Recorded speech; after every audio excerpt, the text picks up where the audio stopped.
Muy buenos días a todas las personas que se están conectando con nosotros en la mañana de hoy, tanto en Facebook o a través de esta herramienta de Zoom. Para mí siempre es un privilegio podernos encontrar en estos espacios virtuales y generar conversaciones que nos permitan no solo aprender, sino también reflexionar de nuestro quehacer día a día en el sector educativo. Ya somos muchas personas las que estamos conectadas en estos momentos. Mi nombre es Andrea Escobar, directora ejecutiva de la Fundación Empresarios por la Educación, y hoy tengo el privilegio de tener unos invitados que también para ustedes creo que va a ser un deleite en este espacio que vamos a compartir por hora y media alrededor del tema de cuáles son las estrategias que dan mejores resultados en educación. Les quiero compartir, antes de presentarles este panel de lujo que me acompaña en la mañana de hoy, algunas consideraciones de este espacio. El primero es que hemos dispuesto el chat y la idea es que a través del chat compartamos y nos podamos comunicar en la mañana de hoy. Este será una herramienta que vamos a utilizar nosotros y cada uno de los panelistas va a estar en atenta lectura de cada una de las conversaciones, ideas, y cuando vayan escuchando la conversación y las propuestas que nos van haciendo, los invitamos a que hagan uso de este espacio para comunicarnos y conversar. En la mañana de hoy tengo como invitados que me hacen muy feliz, la verdad, y les quiero compartir quiénes están. Como primera medida está nuestra viceministra Constanza Largón Párraga, viceministra de Educación Preescolar Básica y Media. Constanza, para los que no saben, es psicóloga de la Universidad Nacional de Colombia y licenciada en Educación Especial, con estudios de posgrado en Atención Social Integral y maestría en Desarrollo Educativo y Social.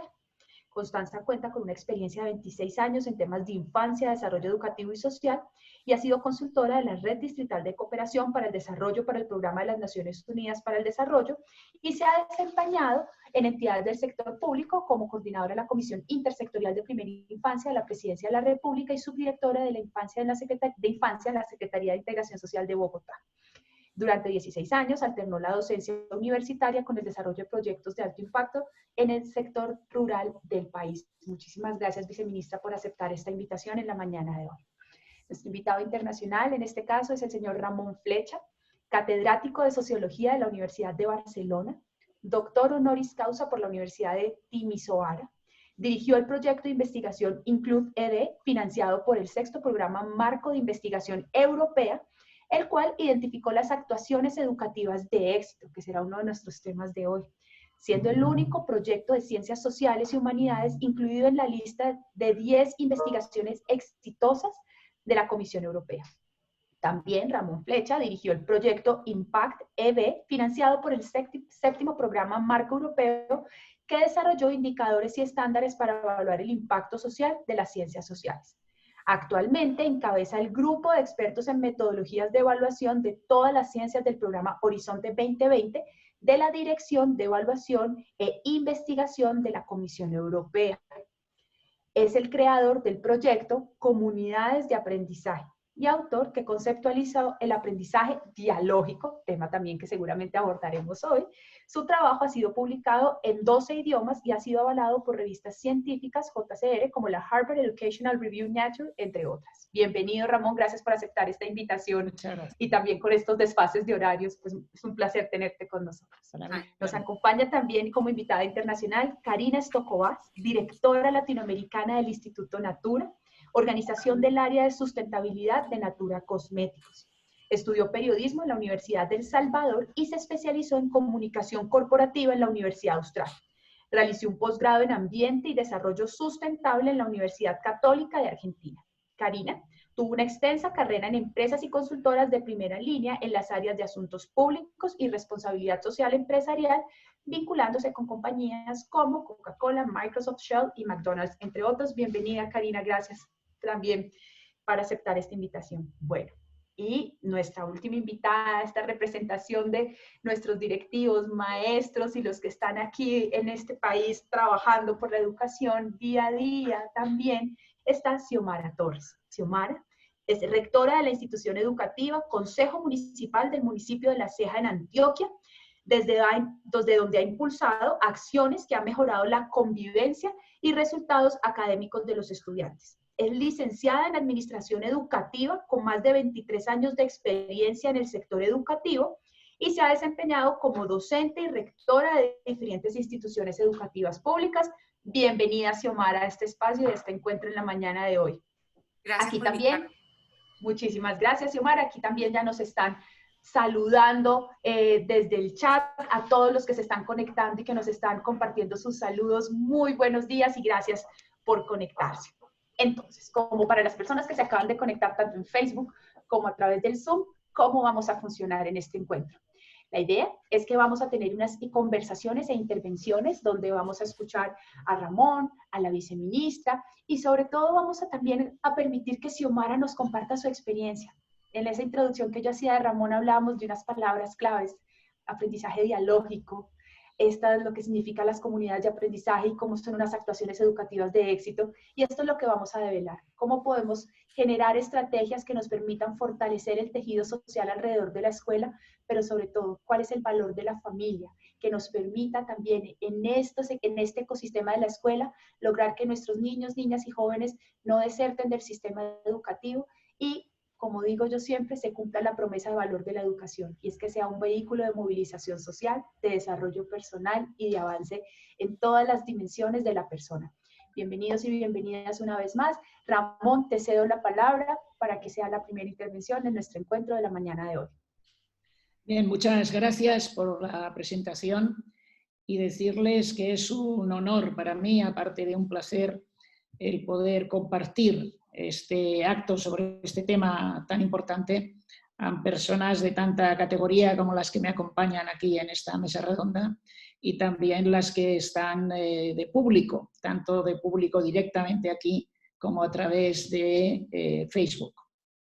Les quería agradecer en primer lugar no solo que me den participación en este acto, sino todo lo que ustedes están haciendo por la educación de los niños y niñas, por el derecho a la educación de todas las niñas y niños de su país, que es una forma de hacerlo por todas las niñas y niños del mundo.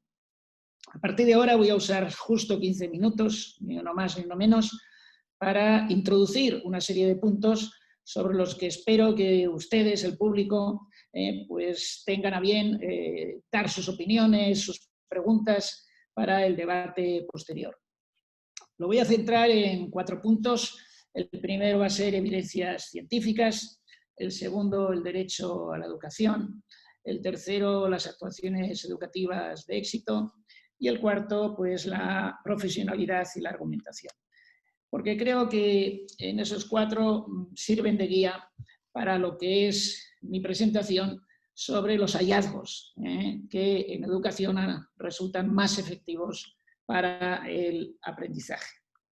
Evidencia científica es un punto que no es de educación y que refleja un poco desde dónde les hablo. Yo me estoy dedicando los últimos años principalmente a definir los criterios de evaluación del impacto social de todas las ciencias. Y he sido el investigador contratado por la Comisión Europea para definir los criterios de evaluación de impacto social, pues por supuesto de educación, pero de salud, de ingeniería, etcétera, etcétera, de todos los ámbitos en el próximo programa de investigación científica europeo que empieza en el año 1921. Por lo tanto, estoy día a día, codo con codo, con las evaluaciones de ciencias muy diferentes y la educación es una parte de este conjunto de las ciencias y cada vez más tiene que seguir los mismos criterios científicos y los va a seguir que siguen en otros ámbitos. Pues la prioridad que se está dando a la evaluación del impacto social es porque todo se ha de medir en función de cómo está contribuyendo a los objetivos que la propia sociedad se plantea. Quienes nos dedicamos a las ciencias, o por ejemplo a la educación, no somos quien para definir cuáles tienen que ser los objetivos educativos, en este caso de nuestras sociedades. Eso sería antidemocrático, nadie nos ha elegido para ello. Los objetivos los tiene que marcar la propia sociedad, la propia ciudadanía, a través de las representaciones, las personas que eligen en votaciones democráticas como representantes. Y nosotros y nosotras somos servidoras sociales, servidores de la sociedad, para decirles, en función de evidencias que encontramos, qué pasos tienen que dar para conseguir sus propios objetivos. Entonces, todas las ciencias lo estamos enfocando en estos momentos hacia los Objetivos de Desarrollo Sostenible de la ONU. Y ahí encontramos los objetivos que la sociedad mundial, en este caso, se ha marcado y hacia dónde tenemos que contribuir. Y es muy importante que nos fijemos en cómo funcionan otras ciencias. Yo suelo poner de ejemplo la salud porque es lo que es más fácil de entender por parte de la ciudadanía, pero podría decir lo mismo de cualquier otro ámbito científico, el descubrimiento del espacio o cualquier otro. Y lo estamos viviendo estos días. Por fin se ha encontrado un medicamento que es el primero que ha demostrado estar salvando vidas del COVID con su aplicación. Todo el mundo lo sabemos, sale en la prensa, el dexametasona, que se ha descubierto hace unos días. Pues tenemos que ver cómo funciona eso, cómo funciona. Pues, por ejemplo, es el estudio de Oxford y lo han hecho solo sobre 2.104 personas. Pero sobre 2.104 personas ha dado unos resultados que es esperable que a lo mejor puedan ser replicables si se hace con las condiciones exactas con las que se ha hecho eso, ¿no? Y tenemos que aprender en educación a funcionar así, porque habría gente que diría, no, yo necesito la estadística de todas las personas del mundo que hasta ahora han tomado dexametasona. Pues mire usted, eso no lo tenemos, pues son tantas que no tenemos, pero tenemos de estas 2.104. Todavía es más peligroso la gente que dice, sí, bueno, pero yo lo voy a hacer a mi manera, esto de la dexametasona. O sea, no lo voy a hacer como lo han investigado en Oxford, sino yo en función de mi contexto, porque Oxford es Occidente y aquí estamos en África y tenemos una cultura distinta, vamos a hacerlo de una forma distinta. Pues entonces el fracaso está asegurado. Hay que hacerlo exactamente como lo han investigado en una fase avanzada de la enfermedad, etcétera, etcétera, porque si lo hacemos de otra manera distinta, pues no da los mismos resultados. Podemos sacar muchas lecciones de cómo funciona la ciencia para ver cómo funciona la educación. Y con eso paso al punto segundo. El artículo 27 de los derechos humanos, que es un artículo muchas veces muy olvidado, dice que toda persona tiene derecho a participar en el desarrollo de las ciencias y a recibir los beneficios que de esas ciencias se deriven. Apliquémoslo al derecho a la educación. Todos los niños y niñas tienen derecho, los del mundo, a recibir los beneficios de las ciencias, a recibir aquellas actuaciones que han demostrado científicamente que dan los mejores resultados de acuerdo con los resultados que se propone conseguir la propia sociedad. Pero es que además tienen derecho a conocer esos desarrollos científicos. Cualquier abuela, cualquier niño, alumno, cualquier persona, incluso aunque sea analfabeta, tiene derecho a saber las cosas que hacemos en la escuela. Y se va a hablar después del papel de las familias, fundamental. Tienen derecho a saber lo que hacemos, qué aval científico tiene y dónde está ese aval científico en estos momentos que las ciencias estamos utilizando ya el Open Access, que en la mayoría de sitios ya es obligatorio, abierto, digamos, para toda la población. Y eso es una noticia enormemente positiva para el derecho a la educación de los niños y niñas, porque sabemos que hasta ahora han estado recibiendo muy frecuentemente actuaciones, innovaciones, etcétera, que no tenían ningún aval de la comunidad científica internacional. Entonces, ¿cuáles son las estrategias, ¿no? Digamos, que fomentan mejor el aprendizaje, que más resultados tienen? Pues es fácil, es como en otras ciencias. Es decir, se trata de ver qué se ha investigado, qué aval científico tienen aquellas actuaciones que dan los mejores resultados. Y esas son las actuaciones educativas de éxito. Pongamos algunos ejemplos, que ya conocen ustedes, pero por enfocarlos desde este punto de vista científico. ¿Por qué en comunidades de aprendizaje hay una actuación de éxito que se llama grupos interactivos? Pues solo por una razón, y es porque de todas las formas de organización del aula que hay en el mundo, de todas, la que se han demostrado con evidencias científicas que da los mejores resultados es grupos interactivos.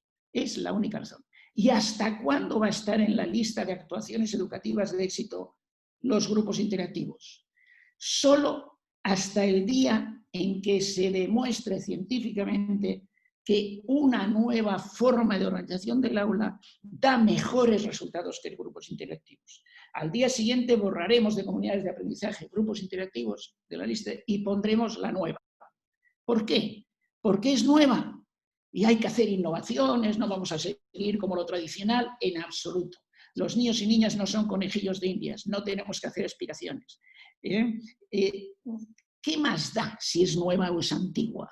Lo que importa es que dé los mejores resultados. ¿Y cuáles son los mejores resultados? Pues los que la sociedad establece y demanda. Hay tres grandes ámbitos. Uno son los aprendizajes instrumentales.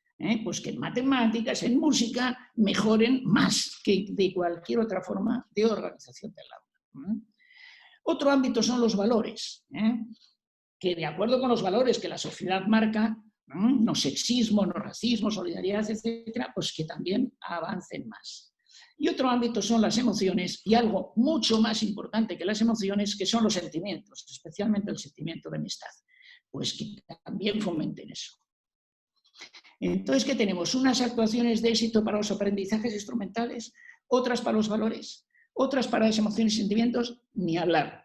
En la misma actuación educativa de éxito tiene que lograrse optimizar los tres ámbitos. Y eso pasa con grupos interactivos. Mejoran en lengua o en física mucho más que cualquier otra forma de organización del aula. Mejoran en valores porque están trabajando conjuntamente en todo momento. Y están aprendiendo que la solidaridad funciona en la práctica. Y no digamos nada de las emociones y sentimientos. ¿Qué sentimientos de amistad se están fomentando y qué mejora de las emociones surge cuando tienes verdaderas amistades? Ah, pero siempre ha dado los mismos resultados. Ah, no, esto es como la desametasona. Si lo hacemos tal como se ha investigado, sí. Si hay gente que dice, no, que estos son muy cerrados, yo lo voy a hacer a mi manera, o que en mi país, o que en mi pueblo, lo voy a hacer a mi estilo. Ya la hemos fastidiado. Por lo menos hay que decirlo, no hay que engañar. Si yo no quiero hacer tal como se ha hecho, tengo que decir que estoy haciendo otra cosa. No se puede engañar a las familias, a las administraciones, a los profesionales, diciendo que estoy haciendo lo mismo cuando estoy haciendo una cosa totalmente distinta. Primero lo tengo que hacer bien, exacto. ¿Cómo? Porque los criterios científicos son universales, no son contextuales. El contextualismo es la disculpa para mantener peores resultados que los que se pueden obtener con esas actuaciones educativas de éxito. ¿Y cuánto es lo que mejoro y con qué rapidez? Eso depende de las actuaciones de éxito que hagas. Si grupos interactivos los haces en un aula de tu escuela 2 horas a la semana, en una sola aula, mejoras, sí, pero poco, lentamente. Si los haces en todas las aulas y en vez de 2 horas a la semana, 2 horas al día, pues mejoras mucho más y mucho más rápidamente, siempre que se esté haciendo adecuadamente. Y lo mismo con las tertulias dialógicas. Por ejemplo, las tertulias literarias dialógicas es solo sobre las mejores obras de la literatura universal. Ah, no, yo voy a poner los libros que yo quiera. Hombre, estás engañando a la población. Pon los libros que tú quieres, pero entonces no le llames tertulias literarias dialógicas, porque entonces les estás engañando, digamos, a la población, y eso es gravísimo, éticamente y desde el punto de vista del derecho a la educación. Pero para eso tenemos que desarrollar una nueva profesionalidad, basada en la argumentación y en las evidencias de la profesión docente.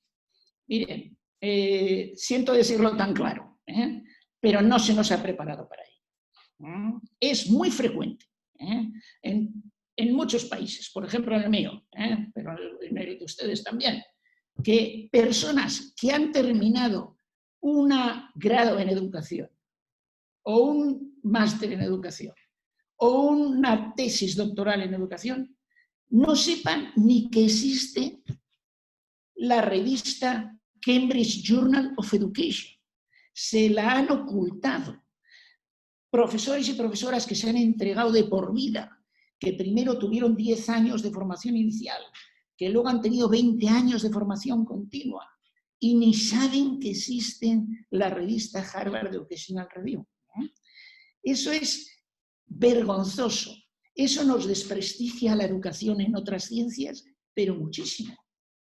Pero miren, también hay profesionales que salen con másters en género o con tesis doctorales en género y no saben que existe la revista Violence Against Women.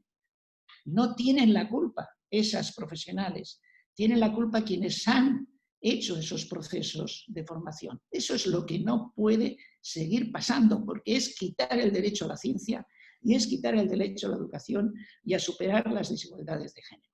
Tenemos que dedicar nuestra formación, el tiempo que lo hacemos en ámbitos institucionales, pero también en ámbitos personales en nuestras casas, a conocer cuáles son las evidencias científicas hoy, que es gratis a través de Internet, encontrar las que están open access y dejar todas esas ocurrencias que a veces con negocios muy importantes detrás se nos han dicho. El aprendizaje significativo de Ausubel, de la concepción constructivista, pero por favor, que nunca ha sido científico, nunca ha sido científico, ¿no? Vamos a ver qué es lo que es evidente científicamente y así lo podremos hacer. Basémonos en argumentos. Ah, es que a mí no me gusta leer revistas científicas. Vale, de acuerdo. Entonces leamos otras de divulgación, pero que estén basadas en las evidencias científicas. Por ejemplo, el Diario Feminista, el único diario feminista del mundo que sale todos los días. El Diario Feminista, vale, es de divulgación, son artículos cortitos, pero todo él está basado en las evidencias científicas de las revistas científicas de género. Pues me leo eso. Si no quiero ir a Violence Against Women, voy al Diario Feminista.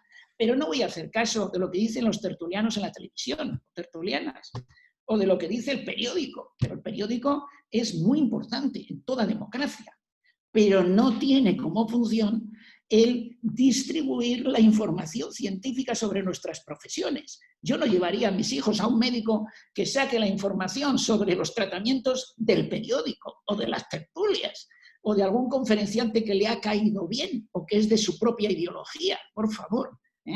No, señor, no, señora, hay que basarse en esa argumentación y tenemos que argumentar con los niños y niñas, con los familiares, con otros profesionales, otras, desde la argumentación y desde las evidencias. Mire, hay muchos enemigos de la ciencia ya desde Galileo Galilei, hay muchísimos por todas partes, enemigos de la ciencia por todos los lados, pero no saben argumentar, solo saben ir por detrás, haciendo críticas, etcétera, etcétera, y haciendo no sé qué. Que planteen sus argumentos ahí, que los planteen, porque los enemigos de la ciencia son los enemigos de la humanidad, son los enemigos del derecho a la educación. Y normalmente esconden negocios impresentables, inconfesables. En este momento se cumplen los 15 minutos y por lo tanto se cumple también el final de mi intervención inicial. Muchas gracias. Muchísimas gracias, Ramón. Y creo que nos pudiéramos quedarte escuchando muchísimo más. Y me quiero detener aquí antes de darle la palabra a la viceministra y gracias por compartirnos este ejercicio y recordarnos la importancia de lo que significa la preparación, ese derecho a la educación, pero cómo ese acceso y ese derecho realmente tiene que estar basado con la evidencia científica y con los argumentos. O sea, más allá del creemos que está bien, es cómo trabajo desde lo que realmente me ha generado una evidencia que me permite saber que eso funciona y, digamos, no improvisar. Hoy en día, en estos tiempos, digamos, retadores, también creo que estamos llamados a ver cómo generamos espacios de flexibilización, pero ahí hay un gran reto. Y bueno, yo quisiera darle la bienvenida nuevamente y la palabra a nuestra viceministra. Constanza, muchísimas gracias por aceptar esta invitación y que nos contaras, pues, desde esta conversación, este tejido social, la familia, qué significan estas actuaciones educativas de éxito, digamos, en general para el acceso a la educación de nuestros niños, niñas y jóvenes en Colombia. Bueno, gracias Andrea, un saludo especial a todos, nuevamente Karina, Ramón, Xiomara. Bueno, yo debo empezar diciendo que va en ventaja absoluta Ramón porque tiene una libertad que uno a veces en ciertos cargos como este no tiene, entonces a uno le toca cuidar y ser políticamente correcto en lo que va a decir y en la forma como va a expresar cada uno de los puntos, y porque muchas de esas críticas se le devuelven a uno, ¿no? Porque, bueno, y si eso es lo que pasa, ¿por qué no han hecho allá? Y uno dice, ay, bueno, sí, debimos haber hecho, eso tienen toda la razón. Yo voy a partir en esa misma lógica, y a mí me encanta como Ramón pone el tema y lo pone desde un elemento que es fundamental, que es el tema de la evidencia, de cómo el ejercicio debe ser basado en una toma de decisión basada en evidencia. Pero esto se une a un debate que yo durante mucho tiempo, en este momento no tanto, pero bastante tiempo atrás he tenido y lo he llevado, digamos, a varios eventos de debates así académicos y con expertos, y ha sido la relación entre la evidencia y las decisiones de política pública.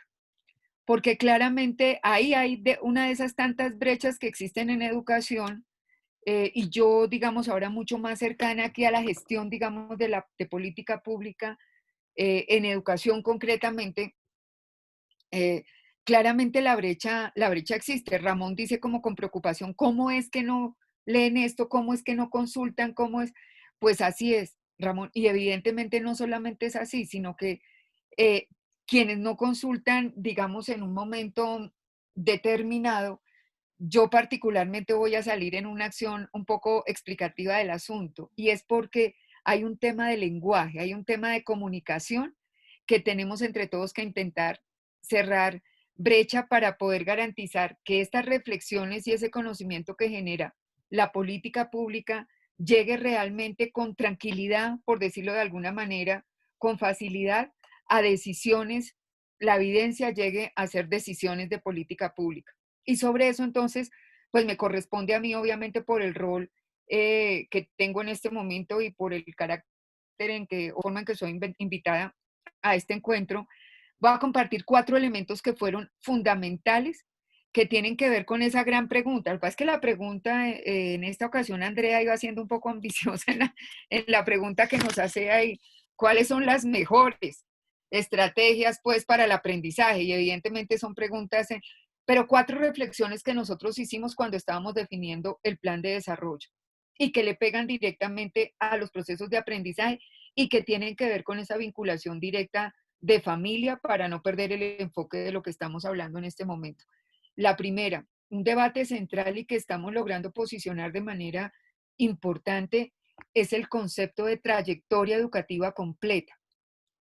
Y el concepto de trayectoria educativa completa tiene una inspiración sencilla, básica, central, y es acompañar al niño en su trayectoria de vida.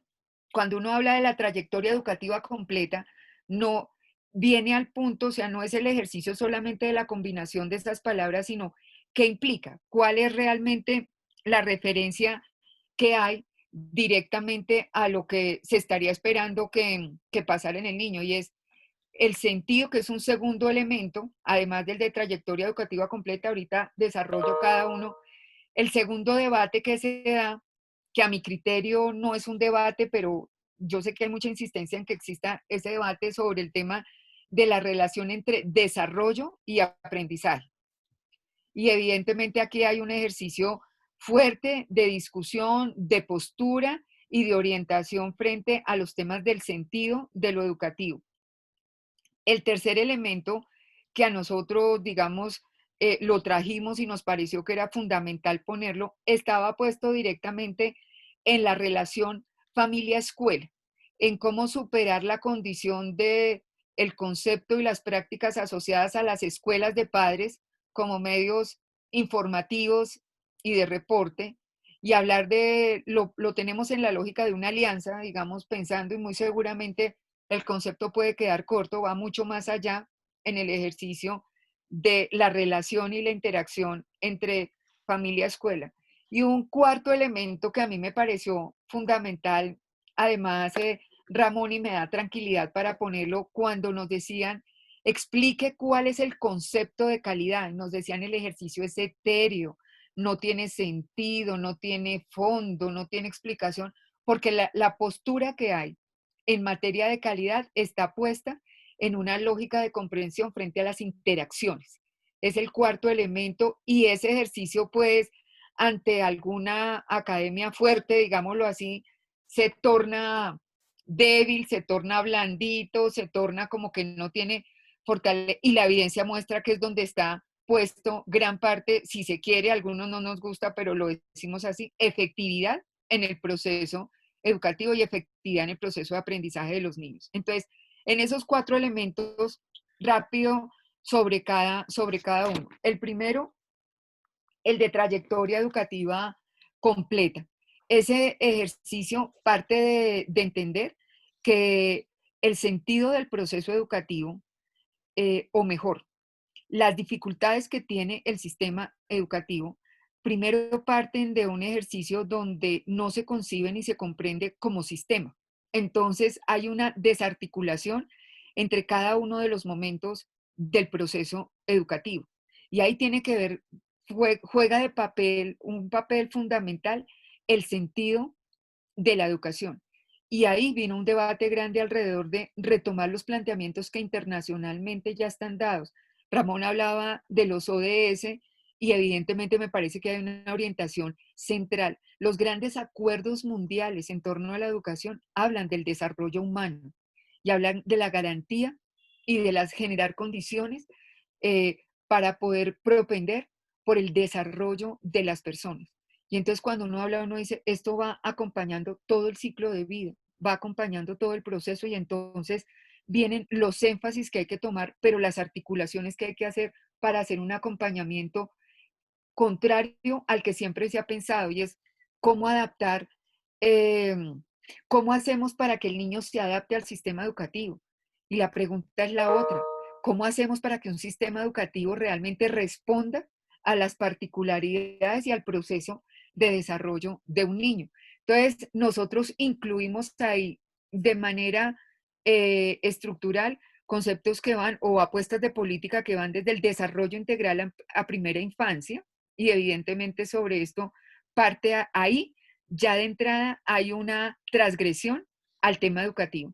Y es una transgresión donde le dicen a uno, no es en aula, no es solo con el maestro, no es solamente en un juego de contenidos, no es solamente bajo esquemas de instrucción o de transmisión de conocimiento, sino que los planteamientos centrales, y en eso América Latina avanzó en un movimiento de política muy fuerte alrededor de la comprensión del desarrollo integral, con una frase que debemos decir acuña Colombia de manera importante y es acogida de poner el niño en el centro.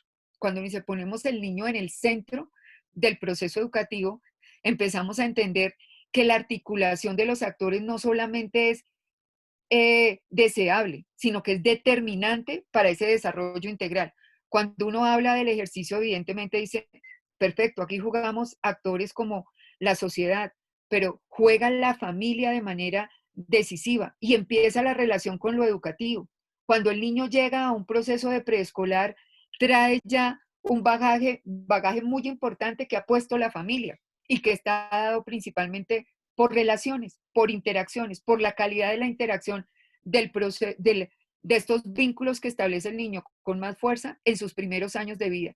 Y cuando uno mira, por ejemplo, indicadores de lo educativo, nosotros lo hemos tenido que revisar muy fuerte, los de lectura y los de lectura comprensiva, al menos en el país nuestro, en Colombia, uno de los apalancamientos fuertes que ha tenido los temas de lectura ha sido básicamente el posicionamiento de políticas de primera infancia que le dan un lugar absolutamente preponderante al arte, a la literatura, a la exploración, al juego como mecanismos y actividades centrales en el proceso de desarrollo del niño. Y entonces empieza a ser el aprendizaje una consecuencia de la generación de esas condiciones para hacerlo. Y ahí la familia no es sencillamente importante, es determinante porque es cuando uno mira, por ejemplo, los temas de cómo inicia los temas de lectura crítica en los niños, eso tiene una base original sobre ese proceso de acompañamiento, por ejemplo, de lectura en voz alta, por poner un ejemplo, que se da desde desde el mismo hogar, desde la misma familia. Y ahí se está trabajando en el desarrollo, si alguno quiere, desde el sector educativo, desde el aprendizaje, pero más allá de eso, desde el vínculo y desde la construcción de posibilidades de lectura realidades. Y ahí es donde empieza todo ese desarrollo que nosotros hemos querido trabajar y empieza uno a llevarlo en esta lógica de trayectoria educativa y empieza a encontrar entonces sentidos que le dan lugar a la familia distinto.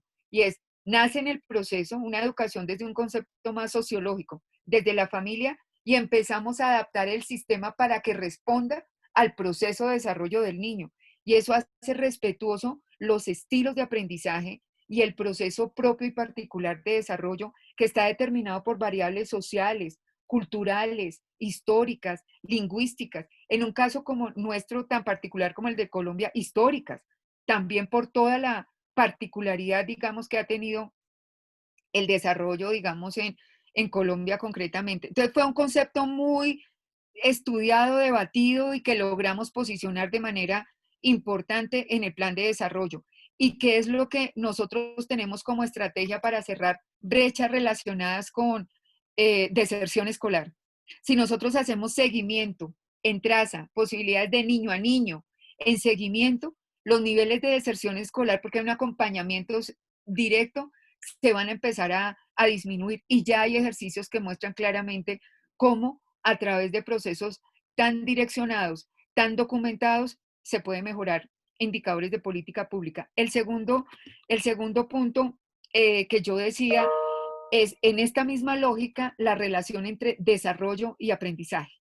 Y evidentemente sobre esto, a mí particularmente, y en esto puedo tomar un poco de distancia, o me voy a permitir, digamos, meter algunos componentes de la historia, así como dice una canción de por acá, de la historia mía, de la historia nuestra. Esto hace referencia a entender que si no perdemos de vista el proceso central o el sentido último del educativo, que son generar condiciones para el desarrollo humano, y poniendo el centro a la persona, no hay posibilidad alguna de entrar a fragmentar el sujeto, porque evidentemente cuando hablamos del desarrollo estamos poniendo en el centro la condición de dignidad de la persona.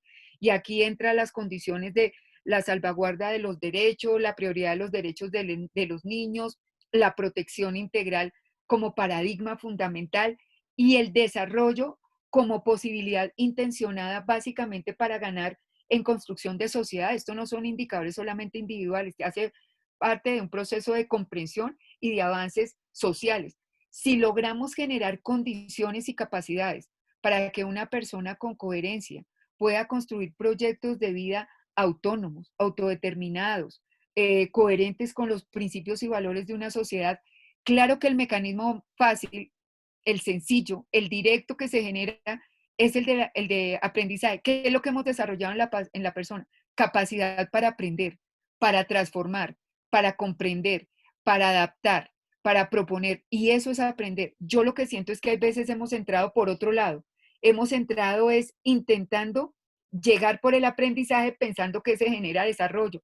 Y ahí es donde hay veces, para ser coherentes con el sector, perdemos el año, porque se nos vuelve un esquema fragmentado, centrado en contenidos, perdemos sentido, nos vamos en el afán del fondo y perdemos sentido del desarrollo último de lo que estaríamos buscando con el propósito de acompañar procesos de desarrollo del sujeto. ¿Qué juega ahí de mirada fundamental? Pues esta forma social que tenemos de ver al sujeto y de entender que hacemos significativo el aprendizaje en los niños si cobra sentido para la vida. Y cobrar sentido para la vida es hacer lo propio dentro del proceso de desarrollo mismo de las personas. Y ahí los maestros y las familias son determinantes en el ejercicio. Y viene el tercer punto que hablaba yo en esta lógica, cuando venimos con ese análisis, que fue un debate grande, insisto, en nuestra lógica del plan de desarrollo, venían los debates alrededor de los temas de calidad. Y entonces, ¿cómo ganamos en calidad? Y uno o dos cosas ya por razones también de tiempo. Y al unir dos fue, ¿cómo hacemos para que no hayan rupturas en ese proceso y en esa trayectoria de los niños? Y no lo logramos si no logramos un trabajo decisivo, amalgamado y cercano entre familia y escuela. Y familia y escuela porque es que es un mismo niño, es un mismo proceso, es un único proyecto de vida. Y entonces uno dice, ¿cómo hacemos para darle una identidad a esa relación distinta? Y no es una identidad solamente de información, el maestro que informa en qué va el proceso de su niño. No, es cómo nos unimos para entender que los dos somos factores determinantes en el proceso de desarrollo de esa persona y la relación. Y ahí entonces hablamos de ese marco de interacciones y lo poníamos explícito. Esa interacción maestro, familia, niño, que está mediado por un tipo de comprensiones particulares donde nos estamos aportando importantes por el proceso de aprendizaje del niño, donde hacemos complementariedad, donde hay no solamente un ejercicio de comunicación y de trabajo conjunto, sino un ejercicio particular, si se quiere, de complicidad frente al beneficio del niño. ¿Dónde encontramos nosotros los mayores problemas que hay sobre ritmos de aprendizaje, deserción escolar, temas de rezagos escolares, repitencia, pérdida? Eso está asociado de manera fundamental a factores que se dan externos a la institución educativa. El maestro hace su mayor esfuerzo y el maestro, cambiando y transformando las formas en que interactúa y se relaciona con el niño, donde pone en el centro no el conocimiento, sino al niño, y entiende que ahí ya la vía puede marcar un antes y un después. ¿Dónde está? Si es el niño, su historia, lo que piensa, cómo aprende, lo que quiere, qué le inquieta, el resto está ganado, el contenido viene. Pero además de eso, si vemos que hay rupturas en esa lógica familiar, problemas serios de vínculos alrededor de la familia con el niño, y fuera de eso una educación fragmentada, centrada en conocimiento, pensada más en un tema de resultados de pronto al margen del proceso del niño, pues claramente esa conjugación de variables hacen que la escuela pierda sentido, que tenga más valor lo que le están ofreciendo al niño por fuera, que evidentemente vayamos en una lógica de contravía a lo que puede ser la motivación y el interés del niño. Y ahí habría un factor decisivo para no solamente perder en calidad, sino finalmente eh, darle posibilidad a otras acciones al margen del proceso educativo que hay veces nos ganan la pelea y nos quitan el niño. Nos lo quita la violencia, nos lo quita el tráfico, nos lo quita la vinculación a la explotación laboral, o sea, tenemos muchas situaciones externas. Cuando digo externas, es externas a ese proceso de desarrollo del niño porque lo hacemos entre todos. Aquí la misma comunidad juega un papel determinante y no lo ganan porque el sistema educativo no ha logrado centrarse y ganar en lo que es fundamental para que el niño, si logramos sentido, el proceso de aprendizaje se vuelve no solamente significativo, sino transformador de ese mismo proyecto de vida. Yo quería dar como esas reflexiones, ponerlas al servicio, digamos, del debate ahorita, porque son reflexiones desde política pública, que creo que complementan de manera importante reflexiones que a veces generamos también desde la academia. Así es, Constanza, viceministra, muchísimas gracias porque, y me quiero devolver al inicio de intervención, esa relación entre la evidencia y la toma de decisiones en política pública. Cuánto tiempo toma, qué requiere y eso cómo se hace realidad. Y también nos quiero quedar a las personas que se están conectando entre Facebook y el Zoom, este ejercicio de cómo lograr que el sistema educativo se adapte al niño, no el niño adaptándose al sistema educativo. En el chat les quiero compartir a nuestros panelistas, están conectados desde México, Perú, Ecuador, muchísimas gracias, Cali, Antioquia, mejor dicho, estamos llegando a diferentes regiones de Colombia y el mundo. Y hacían por ahí una pregunta, Luisa Gómez le hace una pregunta a Ramón, pero yo creo que no la va a responder Xiomara, y le decía, una experiencia de la realidad de qué significan estas actuaciones educativas de éxito, quién las está trabajando. Entonces yo quisiera darle la palabra a Xiomara y que nos pueda compartir desde su experiencia qué significa poner esto en práctica en una institución. Xiomara, tú lideras, tú eres rectora de una institución educativa y tienes unos minutos para que nos puedas compartir tu experiencia. Adelante.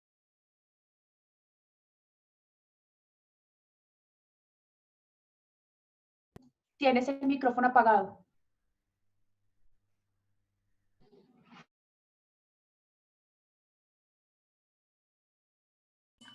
Listo, ya.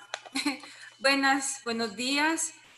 Un saludo muy especial a nuestro maestro Ramón Flecha, que nos inspira en este proyecto Comunidades de Aprendizaje, y a la viceministra, a la directora del Instituto Natura y a usted muy especialmente, doña Andrea.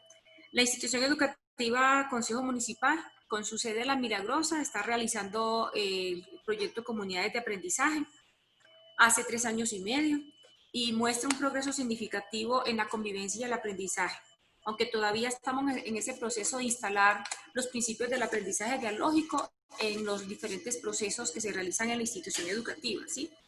Sí, es una experiencia que se valida con la comunidad y yo puedo dar fe que las actuaciones de éxito evidencian transformaciones en nuestras familias, en nuestros docentes y nuestra razón de ser, nuestros estudiantes.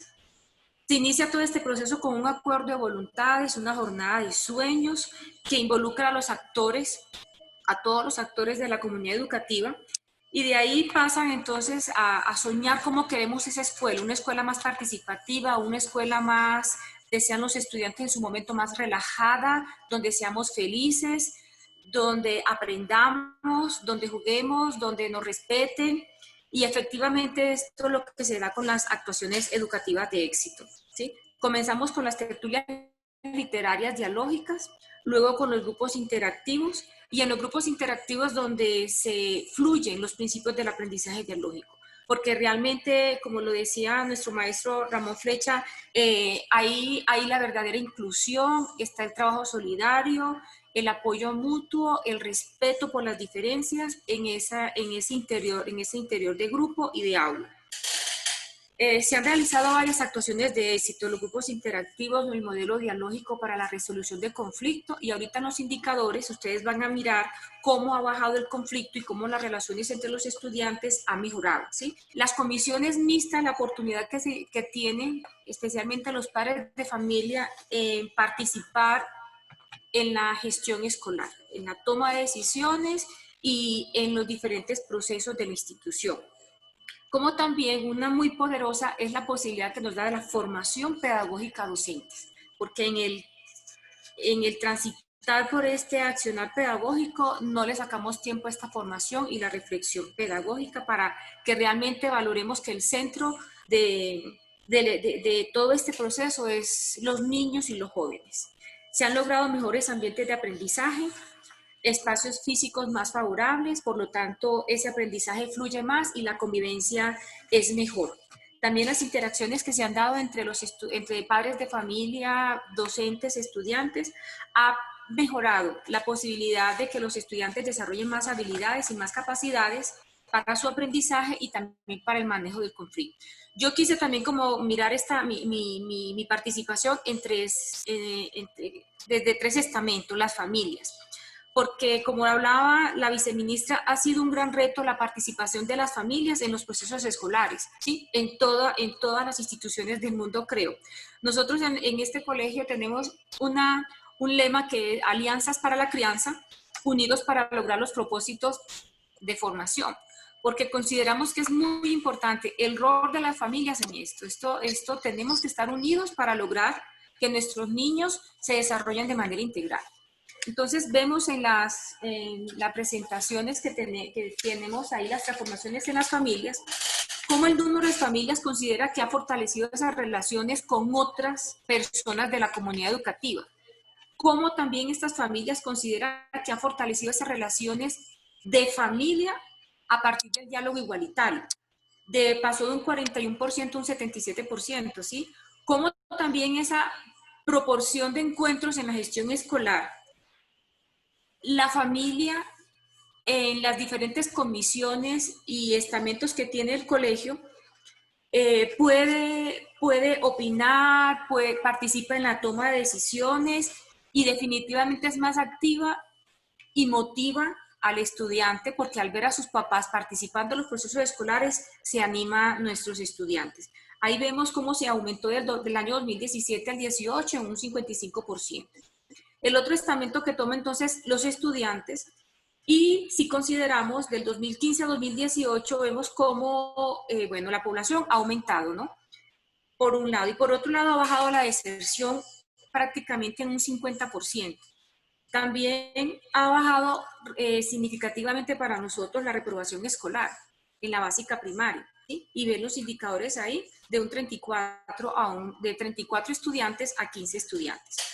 También hemos tenido mayor conocimiento al acceso porque miramos la cantidad de estudiantes que en el 2001 leían libros y ahorita leía un libro al año, y en este momento estamos entre 3 y 4 libros, y de literatura universal, literatura clásica, como también la participación en las tertulias artísticas y obras musicales. Vemos cómo nuestros estudiantes pueden acceder al conocimiento y podemos avanzar un poco en mermar esos indicadores de desigualdades sociales.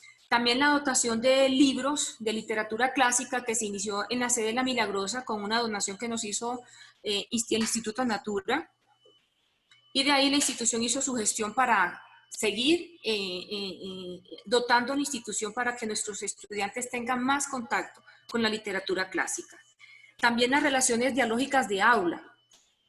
Los estudiantes perciben un trato más respetuoso y más de apoyo, y una relación más horizontal de sus docentes hacia ellos.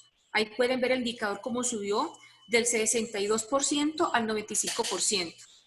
También los estudiantes perciben que hay más apoyos entre ellos. Se vive el principio del aprendizaje dialógico, ¿no? En las actividades escolares hay más apoyo, hay más solidaridad entre ellos y hay un trato más igualitario. También ha disminuido el conflicto. En la escuela siempre hay los roces, hay las diferencias, y ellos han aprendido a solucionarlos de una manera más conciliadora, con un diálogo más respetuoso entre ellos. También sube el interés en participar de los procesos de la escuela. Los niños son más entusiastas en la escuela, ¿sí? Y algo bien importante también es que los chicos manifiestan que pueden expresar sus opiniones más tranquilamente. Sienten libertad de expresarse sus ideas, sus pensamientos, sus emociones, y no hay dificultad porque no los van a molestar, no se les van a burlar, los van a respetar, y de hecho van a ser solidarios con esas emociones que afloran.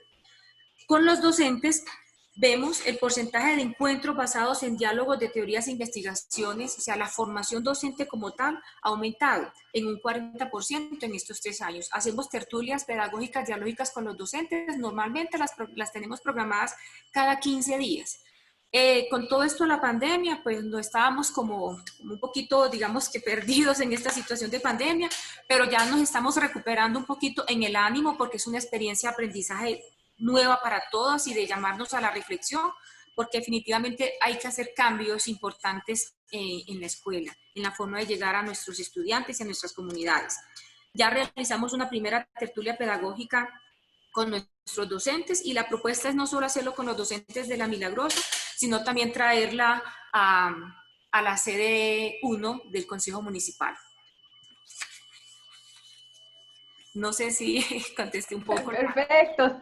Sí, te estamos escuchando. Pues tenemos experiencias montones por compartirles. Con los grupos interactivos, el poder que tienen los grupos interactivos en el aula. Alguna vez una docente me decía: rectora, estoy muy estresada con los grupos interactivos. Y le dije: ¿por qué, profe Dari? Me dice: porque es que yo pienso que no me necesitan. Era tanto el fluir del proceso en el aula con estudiantes y padres de familia, con los voluntarios, que la profe pasaba y decía: no, esto, lo que está pasando aquí, no me necesitan, yo sobro. Y yo: no, profe, tú eres muy importante, y porque mira toda la interacción que potenciaste en ese espacio de aula. Gracias. Pues, Xiomara, muchísimas gracias, y bueno, yo creo que aquí vamos hilando desde esta conexión de la introducción de Ramón, vamos con el ejercicio que Constanza nos propone como esa ruta país, y conectando con la realidad de lo que puede suceder en una institución y cómo se puede llegar a transformar, con puntos que mencionaba Ramón en su intervención, en este ejercicio del desarrollo de esas emociones, sentimientos, los valores y esa solidaridad, cómo funciona en la práctica. Ya vamos a casi a volver, y quiero darle la palabra a Karina. Karina, en tu experiencia internacional, y con esta pregunta, como dijo la viceministra, tan ambiciosa y tan grande que hicimos de estas estrategias de aprendizaje en la región, quisiera que nos pudieras contar desde esto que ustedes trabajan, tú qué has visto en América Latina y cómo has visto estos procesos de avance, y nos pudieras contar desde tu experiencia.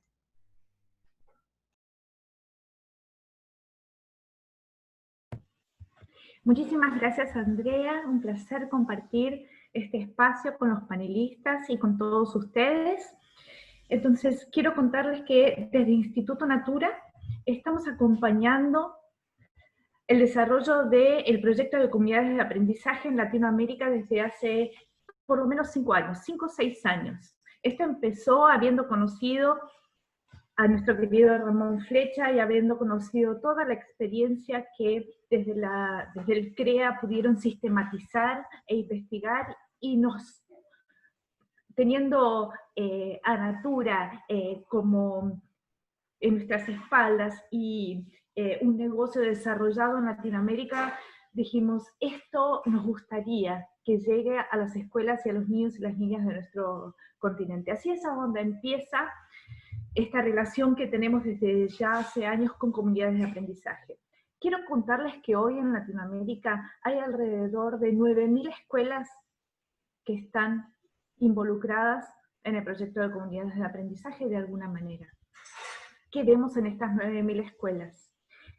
Vemos que estas escuelas están pasando por las fases de transformación para incorporar los principios de comunidades de aprendizaje dialógico, que están además implementando actuaciones de éxito. Como decía Ramón, cuanto más implementan estas actuaciones de éxito, vemos que los resultados, tanto en la convivencia como en la calidad de los aprendizajes, aumentan. Entonces vemos escuelas con diferentes grados de esfuerzo, compromiso y desarrollo que han logrado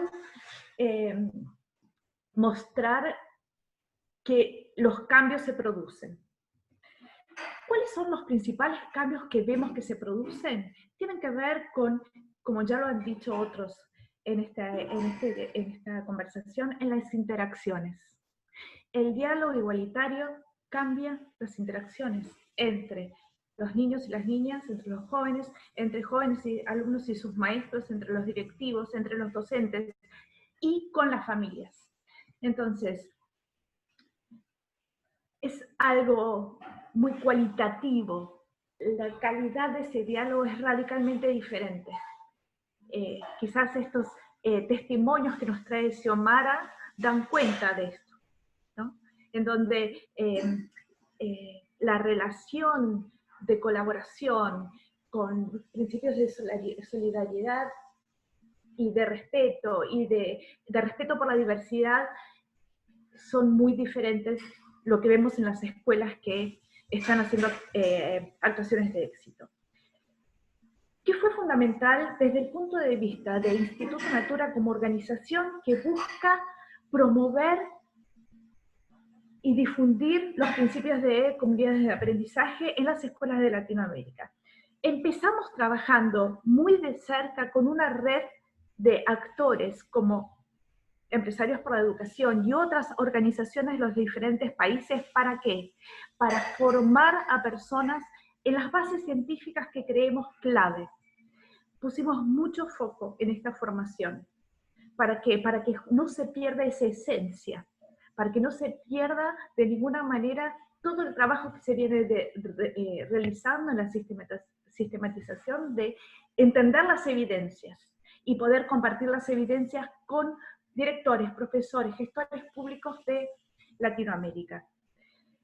También dedicamos mucho esfuerzo en estar cerca de estas escuelas, porque entendemos que al principio es necesario acompañar, es necesario reforzar el aprendizaje tanto de los directivos como de los docentes, con herramientas que les permita a ellos fortalecerse y como incorporar toda esta transformación. ¿Dónde estamos hoy? Nosotros creemos que es fundamental seguir animando, movilizando esta red de personas e instituciones que ya están implementando comunidades de aprendizaje y quienes quieran acercarse, por supuesto, también.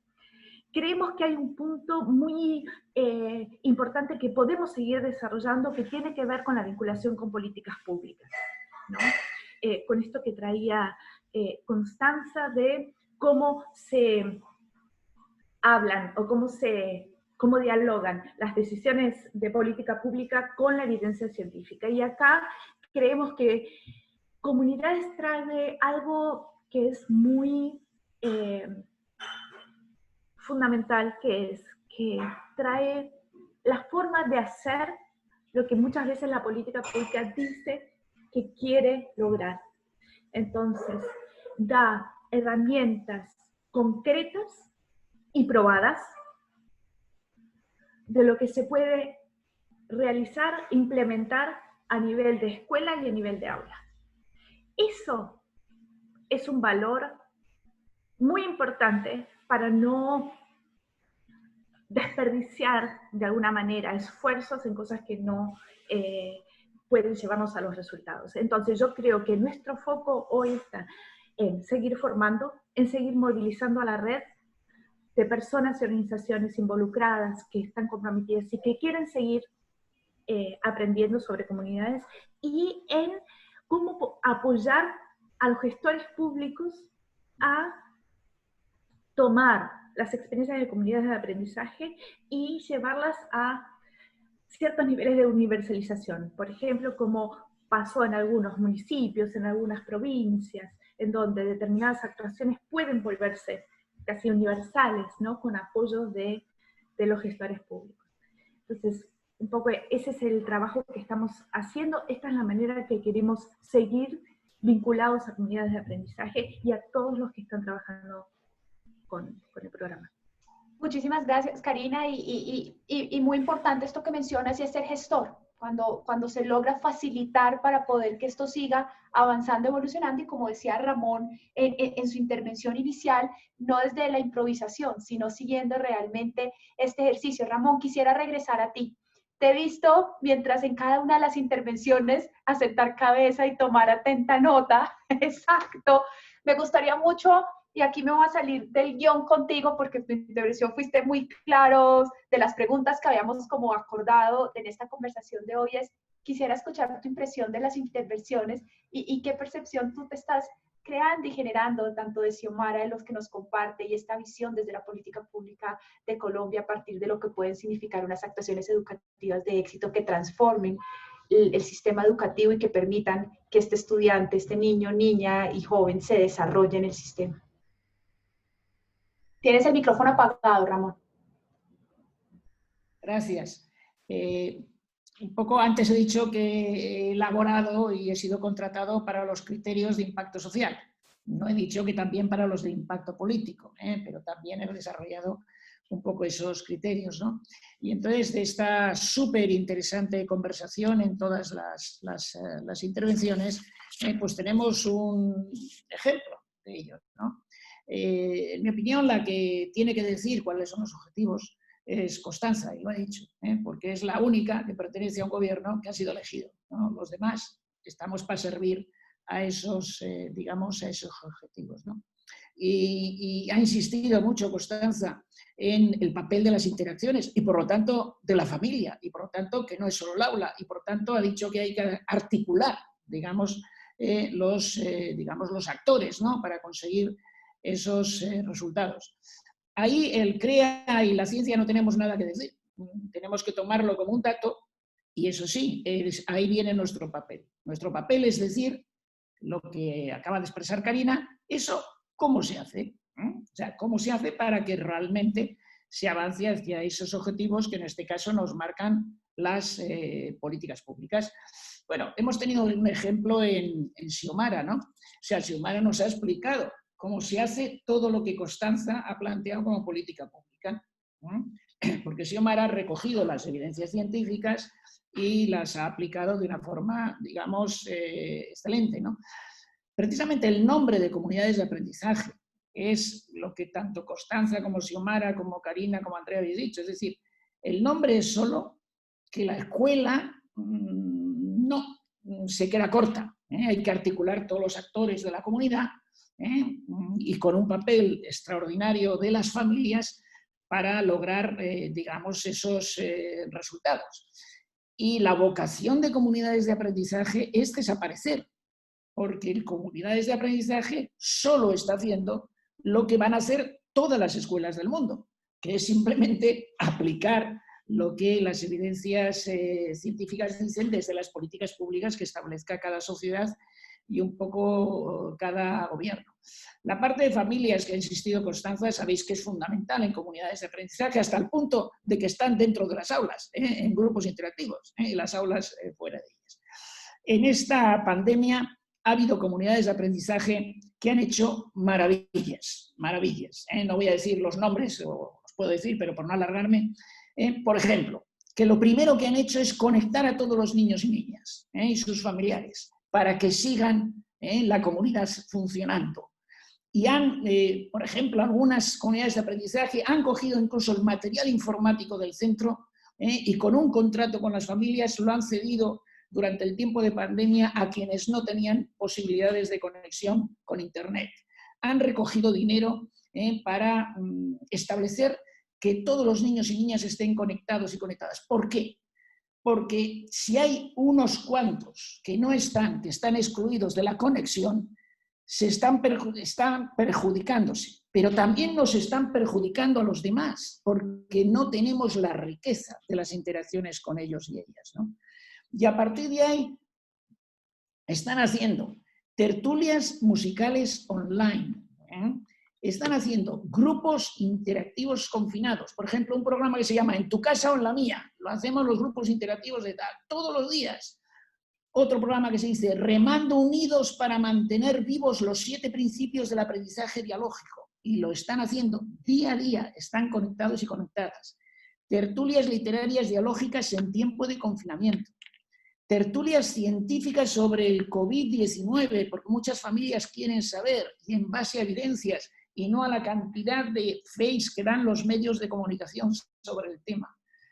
Y una cosa muy importante que tiene que ver con otra actuación de éxito que también habéis citado, el modelo dialógico de convivencia. Se está haciendo un programa y hay un primer artículo científico en Frontiers in Psychology de comunidades de aprendizaje que se llama Open Doors, puertas abiertas, porque como ha dicho la viceministra, hay sectores de la infancia que no están bien en sus casas, ¿no? Y que a veces el momento de respiro es cuando vienen a la escuela y en tiempo de confinamiento están, pues a veces, pues con ese padre maltratador, etc. Entonces no puede ser que eso permanezca escondido. Y comunidades de aprendizaje han hecho un programa de, en algunas escuelas, han hecho un programa de puertas abiertas durante el confinamiento para evitar que eso se esté, digamos, produciendo. Por lo tanto, estoy muy contento de todo lo que habéis explicado. Creo que hay una sintonía perfecta, cada uno en su papel, yo en el papel de la ciencia, otra gente de la política, otro de lo que sea. Y además, Karina ha explicado pues, que lo que Osimar ha dibujado pues está en muchísimas de esas 9.000 escuelas que son comunidades de aprendizaje. Por lo tanto, nos podemos felicitar todos y todas de estar haciendo en momentos dificilísimos. En momentos dificilísimos estamos haciendo algo que todavía tiene mucho más valor que en tiempos normales. Y eso nos está animando a todos y a todas, nos está dando conocimientos y yo mismo he podido contribuir desde esos conocimientos a que mi madre de 94 años con un ataque durísimo, le daban por muerta de COVID-19, en 10 días hemos conseguido que vuelva a casa perfectamente curada. Qué maravilla. Pues qué bonito y muchísimas gracias, Ramón. Le quiero compartir a las más de 300 personas que nos acompañan que se nos fue ya casi hora y cuarta en esta conversación. Ha pasado el tiempo volando. Y para esto, pues ya en pro de todo este ejercicio del tiempo, quisiera, para que ya podamos cerrar esta conversación tan maravillosa, las personas nos han preguntado mucho si va a quedar grabado, les quiero compartir que esto estará en la tarde de hoy en el canal de YouTube de Empresarios por la Educación, que hará grabada esta conversación. Viceministra, no quisiera cerrar esta conversación antes sin darle a usted la palabra y que nos pudiera contar. Usted fue muy enfática en el valor de las interacciones, en el valor de poner al estudiante en el centro, en el valor de lo que esto significa familia y maestros. Un mensaje final para este cierre de la importancia de estas relaciones.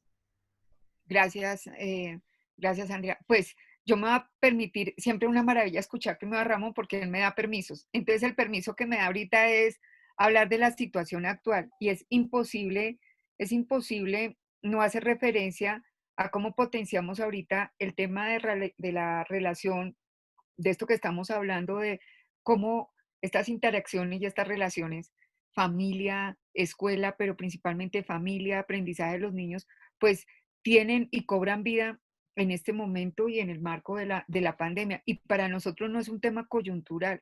Colombia toma la decisión de que vamos todo un año en aprendizaje en casa y que en un esquema de alternancia, los niños que así lo decidan las familias o las entidades y las entidades territoriales podrán empezar en agosto a asistir progresivamente si lo llegasen a definir de esa manera. Pero entonces estamos hablando de un tema que ha sido muy interesante para revisar precisamente esto, y es qué mensajes se mandan. Y yo creo que aquí claramente voy a retomar 3 mensajes que nosotros propusimos cuando inicia el tema de la pandemia y tiene directamente que ver con este proceso. Primero, prioricemos qué es lo que hay que aprender y esto que nos sirva para este año y para la vida entera, como dirían algunos. ¿Qué es lo que es realmente innegociable en materia de aprendizajes? Y entonces el debate se abre nuevamente a si es lo socioemocional, pero si nos dedicamos a la socioemocional perdemos lo básico, pero si formamos solo en lo básico, entonces seguimos con el problema que tiene la educación. Y otra vez vuelve al tema es no lo dividamos, es un solo niño, es un solo adolescente. Démosle la posibilidad que él participe, que él opine y que él organice al menos su vida de aprendizajes, que ya con eso estaría adquiriendo una responsabilidad bastante grande. Entonces démosle prioridad a lo que vamos a intentar aprender. Ese ha sido un primer mensaje que hemos mandado y esto implica ajuste todo el proceso, ajuste el tema de flexibilidad curricular, tenga en cuenta las mediaciones y no le dé más alcance a eso. El radio, no, los temas de radio y televisión no son el fin, el tema del computador y la conectividad no son la finalidad, el tema de la guía y lo que hayamos no es la finalidad es que el niño esté avanzando en un año en su proceso de aprendizaje. Y viene el segundo elemento que ha sido vital y es no le vayamos a cargar con más estrés a las familias con el tema educativo. Bastante preocupación tiene ahorita una familia, vive ahorita con preguntas muy fuertes en torno a los temas de proveeduría, los temas financieros, los temas laborales, trabajo en casa, el cuidado de los niños, pero además ahora responda en el tema, no, hemos mandado un mensaje que cobra valor en este momento es ni la casa ni el entorno hogar va a ser la escuela, ni el maestro ni la familia van a ser los maestros. Los roles están, nos lleva a las circunstancias a que los ajustemos, pero ha sido también interesante para poner la posibilidad de acercar a las familias al proceso educativo, con todas las reacciones que se quieran.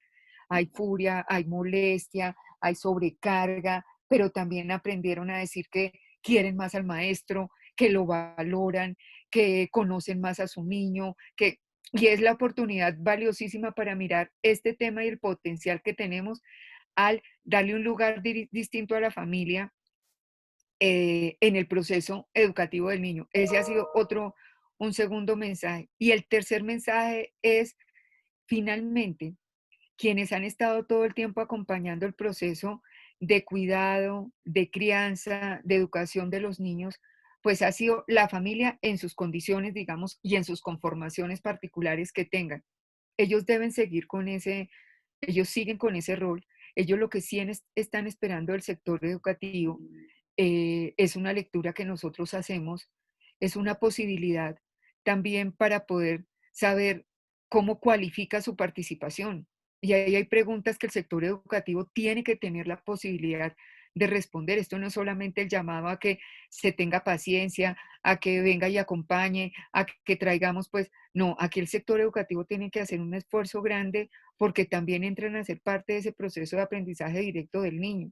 Entonces, ¿cuáles son y ahí es donde cobra un valor infinito espacios como este que han trabajado desde la práctica, desde la evidencia, desde ya experiencias demostradas, el tema de cómo desarrollar, potenciar, mejorar esas capacidades y esas habilidades de las familias que por sí ya las tienen, pero que necesitamos fortalecerlas en torno a estos procesos de aprendizaje de los niños. Entonces, cuando ustedes hablan de estas metodologías, lo que sabemos alrededor, Ramón, de todo lo que ustedes han trabajado y investigado de círculos de aprendizaje, de comunidades de aprendizaje, perdón, uno dice, ahí hay un ejercicio y hay sí ya una evidencia que da cuenta de que es posible, de que es viable hacerlo y de que nosotros deberíamos, desde los lineamientos y las orientaciones de política, mirar cómo las aprovechamos y cómo las ponemos al servicio de una comunidad en este momento. Y ahí es donde dice,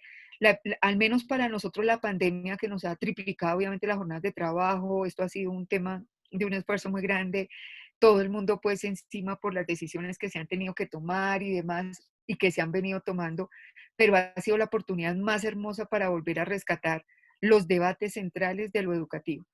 Es decir, poner a entender que el punto ha estado en esas relaciones, por qué volver a intentar relaciones y acercamientos entre el maestro y el niño, por qué la interacción de los padres con los niños debe ser cualificada, intencionada, asesorada, acompañada, porque hay un valor adicional en las relaciones de los niños con los niños y sus interacciones, y entonces eso es el lugar perfecto o el ejemplo perfecto para analizar todo esto que hemos estado mirando acá.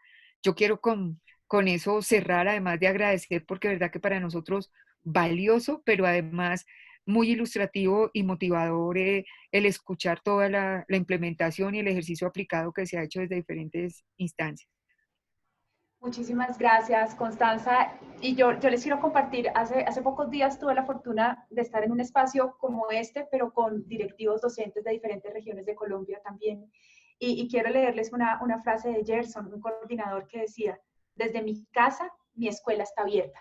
Y esto ha sido todo un ejercicio, como menciona Constanza, que ha sido el reconectarse con el valor y la importancia de lo que significa esta relación del cuidador, ese cuidador cómo facilita ese proceso de aprendizaje, pero también en vez de generar y recargar ese estrés, es cómo nos conectamos como sistema educativo para que nuestros maestros, maestras, nuestros directivos docentes tengan esas competencias, esas habilidades que les permita generar esa flexibilidad del sistema y responder a la priorización de aprendizajes que se requieren en estos tiempos, que la palabra creo que es retador, y es retador porque aquí en el chat leyendo tenemos retos gigantes en conectividad en nuestro país, tenemos retos gigantes de acceso a contenidos, tenemos unos retos muy importantes, pero esos retos creo que no nos están deteniendo a partir de la evidencia científica, que existen estrategias que nos permiten realmente responder con diferentes canales de comunicación, con diferentes actividades para que lo más importante, la promesa de valor de la educación se dé y es nuestros niños, niñas y jóvenes no se desconecten del sistema educativo y tengan un desarrollo de esa garantía del derecho a la educación como seres integrales, parte de una sociedad. Les quiero dar las gracias. No sé si nuestros invitados quieren agregar algo más a esta conversación. Si no es más, les quiero dar las gracias por conectarse a las más de 300 personas que nos acompañaron por esta hora y media. Muchísimas gracias por conectarse. Les recuerdo que esta conversación va a estar en el canal de YouTube de Empresarios por la Educación, pero también todas estas conversaciones del chat, nosotros hacemos la respectiva descarga para poder analizarle sus preguntas, sus inquietudes y elevarla a las instancias que son pertinentes. Muchísimas gracias y un feliz día para todos. Muchas gracias a ustedes. Gracias.